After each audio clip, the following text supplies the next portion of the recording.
You about the next 4 years. You have just raised tax rates on families that make more than $450,000 a year and above. Right. Are you through raising tax rates? Well, I don't think the issue right now is raising rates. The question is, if we're going to be serious about reducing our deficit, can we combine some smart spending cuts, because there's still some waste in government? Can we reform our health care programs in particular, because we spend a lot more on health care than every other country does, and we don't get better outcomes. So there's a lot of waste in the system, and there are things that we can do to reduce health care costs.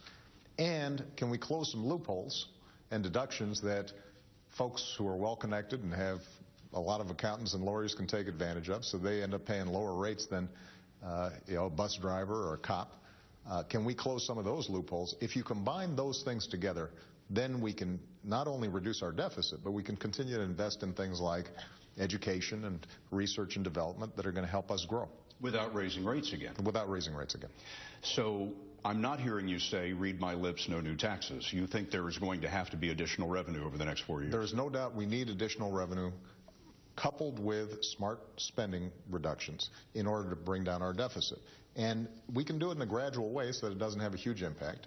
And as I said, when you look at some of these deductions that certain folks are able to take advantage of, the average person can't take advantage of them.